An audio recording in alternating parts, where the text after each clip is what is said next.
السلام علیکم ورحمۃ اللہ وبرکاتہ۔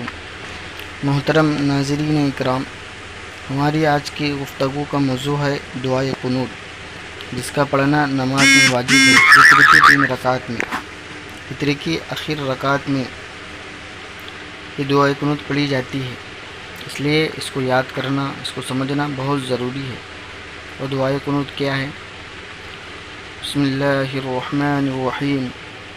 اللہم انا نستعینک ونستغفرک ونؤمن بک ونتوکل علیک ونثنی علیک الخیر ونشکرک ولا نکفرک ونخلع ونترک من یفجرک اللہم ایاک نعبد ولک نصلی ونسجد وإلیک نسعی ونحفد ونرجو رحمتک ونخشی عذابک ان عذابک بالکفار ملحق۔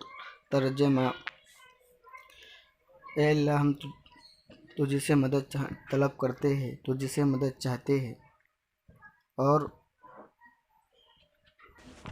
اے اللہ ہم تجھ سے مدد چاہتے ہیں اور تجھ ہی سے معافی چاہتے ہیں، اور تجھ ہی پر بھروسہ کرتے ہیں، اور تجھ ہی پر ایمان لاتے ہیں، اور تیری بہتر تعریف کرتے ہیں، اور تیرا شکر ادا کرتے ہیں، تیری ناشکری نہیں کرتے، چھوڑتے ہیں اور الگ کرتے ہیں اس شخص کو جو تیری نافرمانی کرے۔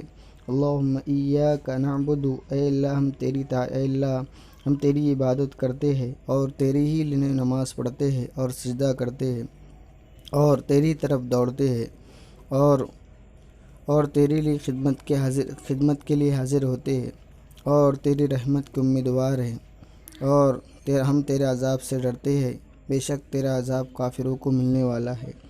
یہ دعائے قنوت اسکرین پر بھی دی گئی ہے، اس لیے اس کو یاد کریں انشاءاللہ۔